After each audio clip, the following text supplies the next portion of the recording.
질문하셨대. 주는 그리스도시요 살아계신 하나님의 아들이십니다.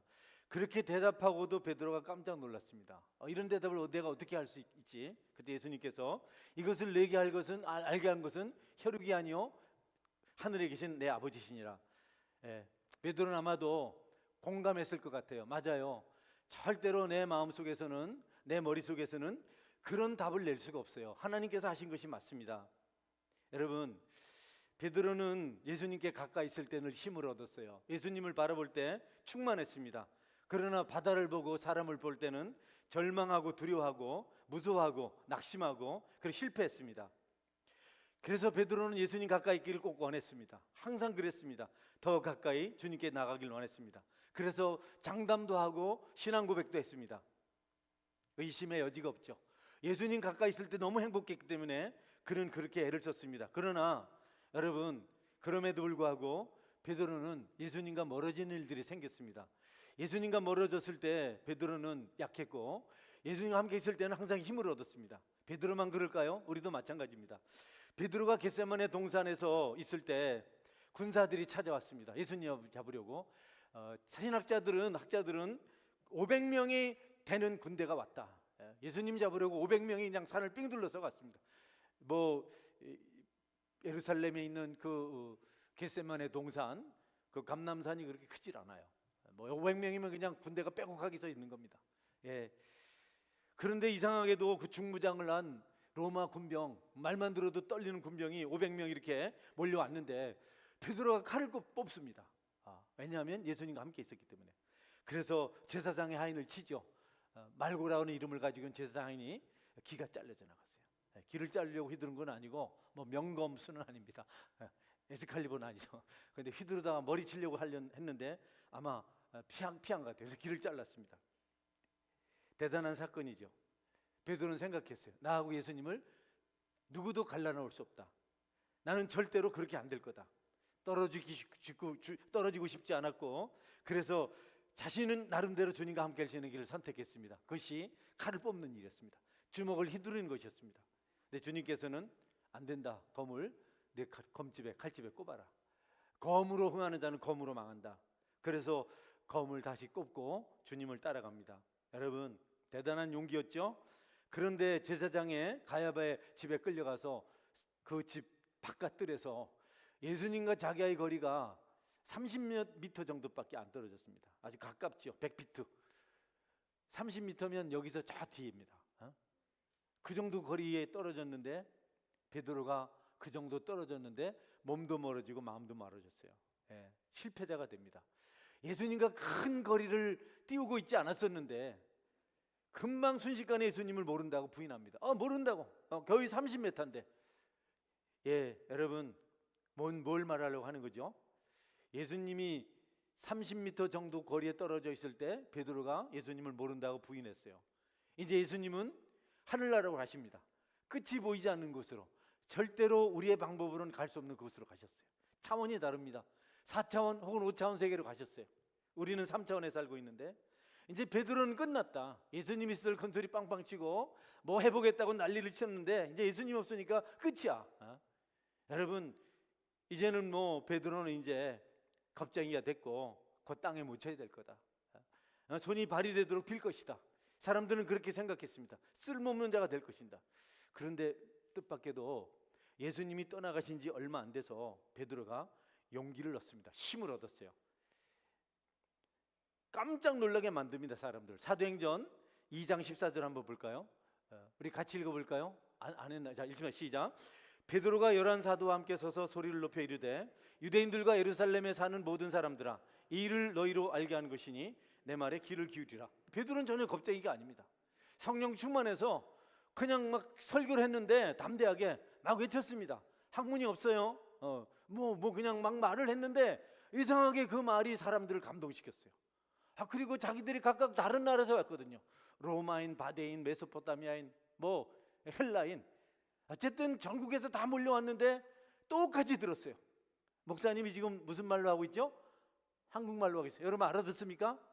왜 한국 사람이니까. 태국 사람이어서 하면 알아듣겠어요? 못 알아듣습니다. 뭘 걱정하세요? 못 알아듣지. 영어도 못. 그런데 사람들이 다 알아듣는 겁니다. 야, 신기하다. 베드로가 말하죠. 이 일을 너에게 알게 한 것은 우리가 아니다. 우리를 이상하게 보지 말아라. 하나님께서 이렇게 하신 것이다. 여러분, 베드로는 선지자 요엘이 말씀하신 것을 인용해서 그 사람들에게 생명해 주신 예수님을 증거했습니다. 끝날 줄 알았는데, 이제 예수님이 떠나서 겁쟁이 될 줄 알았는데, 망할 줄 알았는데 그렇지 않은 겁니다. 너무 힘이 강해진 겁니다. 더 강력해진 겁니다. 일사천리로 복음을 전하고 선포하고 전혀 두려움이 없습니다. 도대체 어떻게 된 걸까요? 어떻게 베드로가 그렇게 될 수 있었을까요? 여러분, 사도행전 3장은 베드로와 요한이 성전 미문에 지나가다가 거기서 40년 동안 안진뱅이로 살면서 거지 노릇했던 한 사람을 이렇게 세우는 말씀을 볼 수가 있습니다. 우리를 보라. 겁이 없어졌어요. 아니, 어쩌려고, 돈도 없으면서 우리를 보라. 그래서 그 안진뱅이가 베드로와 요한을 바라봅니다. 그때 베드로가 이렇게 말합니다. 자, 봅시다. 베드로 사도행전 3장 6절 읽습니다. 시작. 베드로가 이르되 은과 금은 내게 없거니와 내게 있는 것을 내게 주노니 나사렛 예수 그리스도의 이름으로 일어나 걸으라고. 이거 심각한 겁니다. 지금 완전히 바보가 되는 순간입니다. 아니, 무슨 소리를 하고 있는 거예요? 40년 동안 걸어보지 못한 안진뱅이, 엉덩이 밑에 그냥 다리가 작은 게 요만하게 팔만한 다리가 달려서 달랑달랑 하고 있는 그 안진뱅이를 향해서 베드로가 일어나 걸으라 이렇게 얘기를 했어요. 그런데 여러분, 어떤 일이 생겼습니까? 정말 일어나고 걷더니 뛰었습니다. 하나님을 찬양했습니다. 놀랍습니다. 그리고 베드로는 그런 기적을 행하는 자뿐 아니라 기적을 말하는 자가 됐어요. 주는 그리스도시요 살아계신 하나님의 아들이다. 용기가 생겼습니다. 어떻게 이런 일이 가능했을까요? 예수님은 멀리 떠나셨는데 불과 30m만 떨어져도 겁쟁이가 돼서 부인하고 모른다고 했는데 예수님 떠나가는데 어떻게 가능한가? 우리 그 답이 사도행전 2장 4절에 있습니다. 자, 같이 읽습니다. 시작. 그들이 다 성령의 충만함을, 없나요? 그들이 다 성령의 충만함을 받고 성령이 말하게 하심을 따라 다른 언어를 말하길. 그들이 다 어떻게 됐다고요? 성령 충만하게 됐다. 따라서 성령 충만. 이제 중고등부 안 하지 고깃집 안 가는 수가 있어. 성령 충만. 따라서 성령 충만. 성령 충만입니다. 성령 충만. 중요합니다. 성령 충만하면 겁도 없어지고 기적도 행하고 능력도 나타나고 우리가 지혜도 얻고. 그럼 성령 충만하게 되었을 때 어떻게 되는가? 정확하게 예수님을 닮습니다. 성령 충만한 곳 예수님입니다. 할렐루야. 성령과 그리스도는 같아요. 누구든지 성령으로 말미암지 않고는 예수님을 그리스도라고, 구원자라고 고백할 수 없다. 예수를 그리스도라고 말할 수 없다. 성령 충만하게 되었을 때 성령 충만한 사람의 특징은 예수님은 닮습니다. 아멘. 예수님이 똑같아지는 거예요. 그에게서 예수님이 나타나는 겁니다. 나는 성령을 받았는데 왜 내게 예수님의 모습이 나타날까? 예수님이 하늘나라로 가면서 하신 말씀이 있습니다. 내가 가면 너희에게 유익하다. 내가 하는 것이 너희에게 더 좋다. 내가 가면 다른 보혜사가 올 것이다. 여러분, 그 다른 보혜사가 성령인데요, 그것은 바로 예수님을 의미합니다. 예수의 영입니다. 그래서 바울은 성령을 향해서 예수 그리스도의 영이라 이렇게 표현했습니다. 그리스도의 영이라 이랬어요. 성령과 그리스도는 함께 있고 성령 충만하면 예수님을 닮게 되고 예수님 가까워진다. 우리가 성령 충만하지 못하면 예수님과 멀어지고 성령 대신 술을 찾아간다. 술은 뭐 세상을 표시하는 겁니다. 술 먹는 사람 죄송합니다. 술 한 잔 먹었다고 날마다 목사님은 에이 내 교회 안 간다고 전에 그러시다 어떤 분이. 그거 한 잔 했다고 날마다 오늘 그 구의원 강 의원이 오셔서 그러다. 목사님 옛날하고 달라졌는데요. 옛날에 오면 날마다 뭐라 하시더니 오늘 안 그러시네요. 나를 환영해 주시네요. 내게 바뀌었습니다. 바뀐 지 얼마 안 됐습니다. 여러분, 자꾸 이렇게 어떤 역사가 일어날 때 하나님이 기뻐하시는 그리스도를 닮은 모습이 나타나면 그것이 성령의 역사입니다. 여러분의 노력이 아니고 여러분의 도 닦음이 아니고 성령 충만할 때 우리에게서 그리스도가 나타난다. 여러분에게 그리스도 성품이 있을 때 그것이 성령 충만인 줄 아시길 바랍니다. 방언 아닙니다. 병 고치는 거 아닙니다. 누굴 닮아야 돼요? 예수님이 나타나야 돼요. 예수님 없어요. 예수님 없어도 무당도 여러분 귀신 불러서 어떤 일을 하거든요. 또 예수님 안 닮은 사람들도 어떤 은사를 가지고 방언도 하고 그래가지고 병도 고치고 이런 일을 해요. 근데 그분들에게 삶이 예수님은 안 닮았어요. 그런 것 가지고 성령 충만하다 말하면 안 됩니다. 방언은 성령 충만과 관계없습니다. 하나님 주신 은사일 뿐입니다. 공부 잘한다고 성령 충만입니까? 아닙니다. 하나님 주신 지혜입니다. 지식이 많다고 아닙니다. 성령 충만하면 예수님을 닮습니다. 예수님이 어떤 분이신지는 좀 더 이제 다음에 구체적으로 살펴보겠는데요. 예수님이 떠나고 나면 예수님이 내가 나가면 다른 보혜사가 올 것이다. 그 다른 보혜사가 성령입니다. 다른이라는 의미가 이 그리스어로 헬라어로는 헤토로스하고 알로스라는 단어가 있어요. 그냥 있든지 아시면 됩니다. 구분하는 겁니다. 헤토로스라는 그런 다르다는 뜻이 있고 알로스라는 다른 뜻입니다. 헤토로스는 성경책을 사러 갔어요. 성경책을 샀는데 그냥 성경을 줬습니다. 성경책 또 주세요. 그래서 몇 권의 성경을 가져왔습니다. 뭐 번역이 달라요. NASB, 뭐 NIV, 뭐 킹 제임스 버전 이렇게 뭐 그냥 성경 맞습니다. 여러분 성경 있는 사람 들어오세요. 성경 있는 사람. 성경 가지고 왔어요? 아무도 없어요? 네. 아이고 이런 우리 박순점 집사님과 아드님은 할렐루야. 양영식 집사님 할렐루야. 오늘 대표 기도한다고 들고 오셨어요? 늘 가지고 다니세요? 네, 그래요. 네. 성경이 한번 두 번씩 들어보세요. 네. 다 성경인데 달라요, 안 달라요? 송조 집사님도 와 놀랍죠. 할렐루야. 네. 성경입니다. 그걸 헤토로스라 그래요. 그런데 여러분 제가 오늘 성경을 안 가져왔네. 자, 우리 송지사의 성경 들어보세요. 자, 성경 주세요. 알로스, 성경 알로스. 그러면 똑같은 걸 가져야 됩니다. 저 주부가 끼워져 있는 거, 뭐 이렇게 스케치가 된 거 이런 거를 똑같이 가져야 됩니다. 다른 부회사라고 말하지만 이것은 헤토로스가 아니고 알로스입니다. 할렐루야. 내가 가면 다른 부회사가 너에게 올 것이다. 다른이지만 그것은 헤토로스처럼 뭐 이것저것이 아니고 정확하게 그 예수님의 영이 온다는 뜻입니다. 그래서 성령은 우리가 받을 때 예수님의 능력이 나타나고 예수님의 인격이 나타나고 예수님의 모습이 나타난다. 다른 영을 받으면 다른 일을 하게 되죠. 그러니까 성령의 역사는 얼마나 중요한지 모릅니다. 성령의 역사는 능력이 나타나죠. 이런 거 생각해 보세요. 여러분이 사마리아 여인의 이야기를 듣잖아요. 아내가 몇 명이었죠? 남편이 몇 명이었죠? 중고등부 몇 명이었죠? 구름이 일어나봐. 큰 소리로 얘기해봐. 응? 5명. 구름이 맞힌 거야? 네가 맞힌 거야? 그래 나와. 누구든지 나와. 빨리 나와. 시간 없다. 얼른 와. 쫓아나와. 천천히. 넘어지지 말고. 큰 소리로 5명. 얼른 와. 얼른. 뛰어와. 내가 오늘 고기 살라고 돈을 아끼려 했는데 어때면 썼다. 5명 있었어요. 자, 사마리아 여인은 남편이 몇 명이었어요? 5명. 맞다. 내 남편이 5명 몇 명 왔는데 예수님이 그랬어요. 지금 현재 살고 있는 남자도 네 남자가 아니다. 깜짝 놀랐어요. 내를 다 알았을까? 그것만 알겠냐 내가? 예수님이 5명 살았고 또 다른 남자를 살고 있어요. 세상에서 수근거릴까요? 안 그럴까요? 수근. 그 남자들도 그런 여자를 좋아한답니다. 어쨌든 수근. 그래서 사람이 싫었어요. 그래가지고 여러분 이 여인은 한낮에 물을 기르러 납니다. 사람들이 보면 자꾸 이렇게 숨을 보고 그냥 자기 상처를 얘기하니까 아이고 저 여자는 시집을 5번 가고 또 남의 남자를 데리고 살아. 그러니까 그냥 그 소리만 들으면 상처니까 확 나는 겁니다. 영광아 다쳐본 적 있어? 10,000원 줄래 대답이 뭐예요? 군인 아저씨 얼마 제대하는데? 네, 그래요. 다쳤는데 안 다친 곳이 아파요? 다친 것만 좀 아파요? 그래 다친 것만이 아파요. 찢긴 데가 아파요. 그러니까 이 여인은 다친 데인데 거길 자꾸 건드려. 그러니까 사람이 싫어서 피해서 한낮에 중동 지역이 한낮이 너무 덥거든요. 아무도 없는데 물동 일고 우물가에 왔어요. 근데 거기 또 유대인 남자가 있었어요. 야 골대인 사람이 더 서 있는 거야. 그래가지고 이제 자기를 알아볼까봐 아주 냉정하게 예수님이 말 걸었습니다. 예수님 말 잘 겁니다.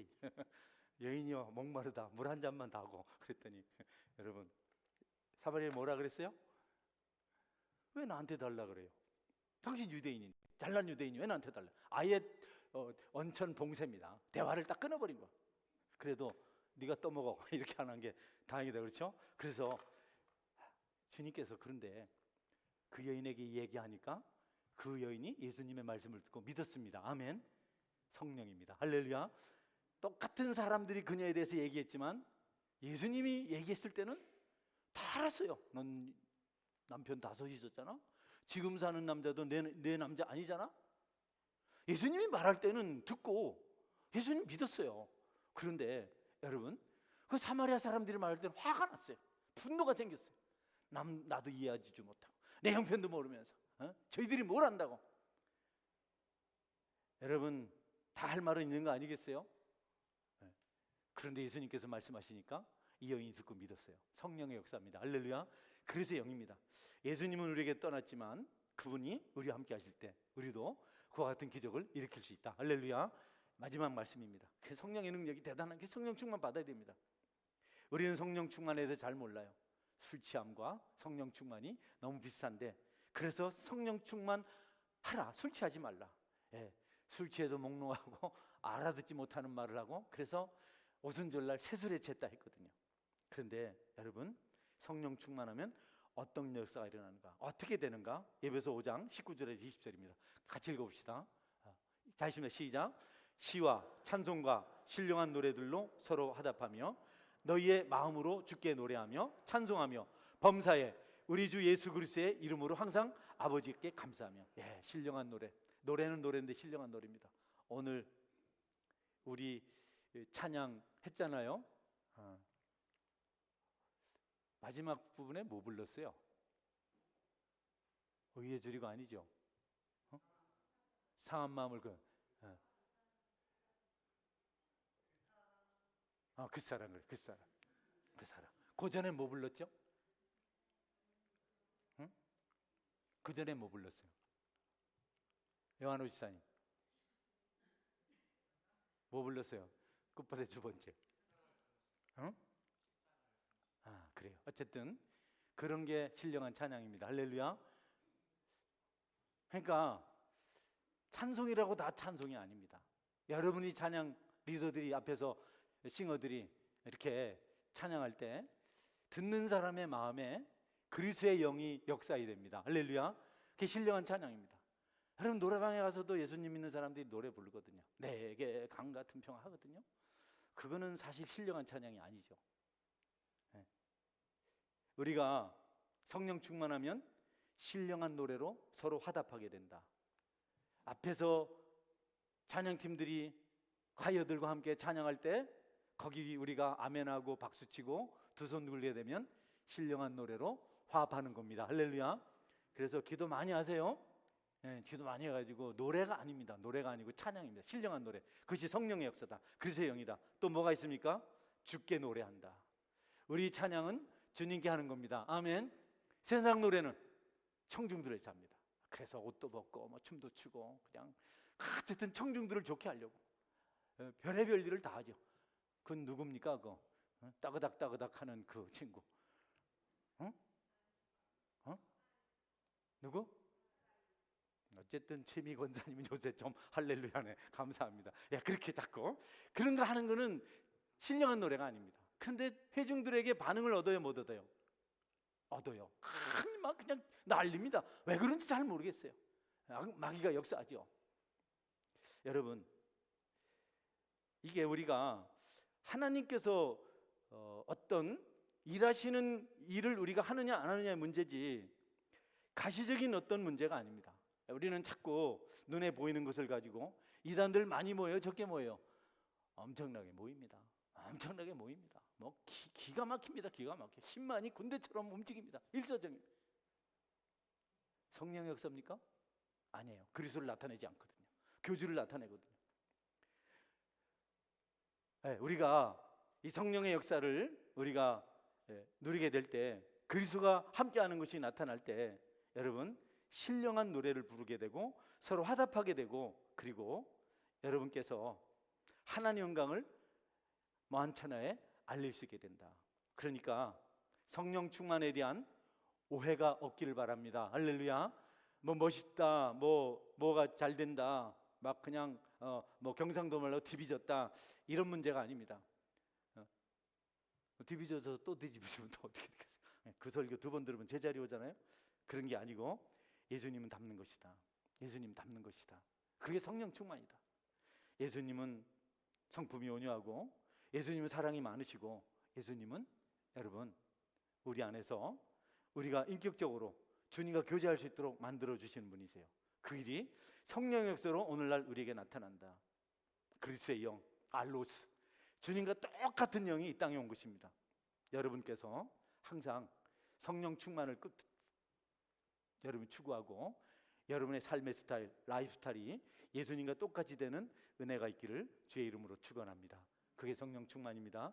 같이 한번 기도할까요? 하나님, 내가 성령을 받아서 예수님이 원하시는 삶을 살게 도와주옵소서. 은사 문제가 아닙니다.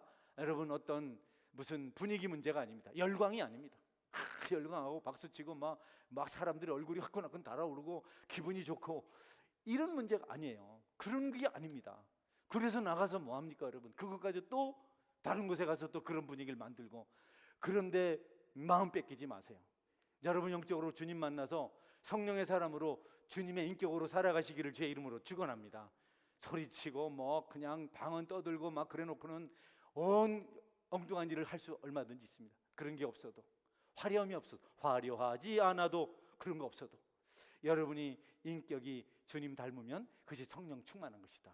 꼭 명심하시고, 하나님, 내가 그리스도를 나타내는 성령 충만한 자 되게 하여 주옵소서. 같이 기도하겠습니다. 기도합니다. 전능하신 하나님, 감사합니다. 아버지 하나님, 이것저것 끌고 모아서 하나님 무엇을 하는 게 아니고 예수님 인품을 담는, 십자가를 담는 은혜가 우리에게 있게 하여 주옵소서. 하늘에 경책하여 주시고 새롭게 하여 주시길 원합니다. 신령한 은혜를 덧입혀 주시길 원합니다. 성령과 예수 그리스도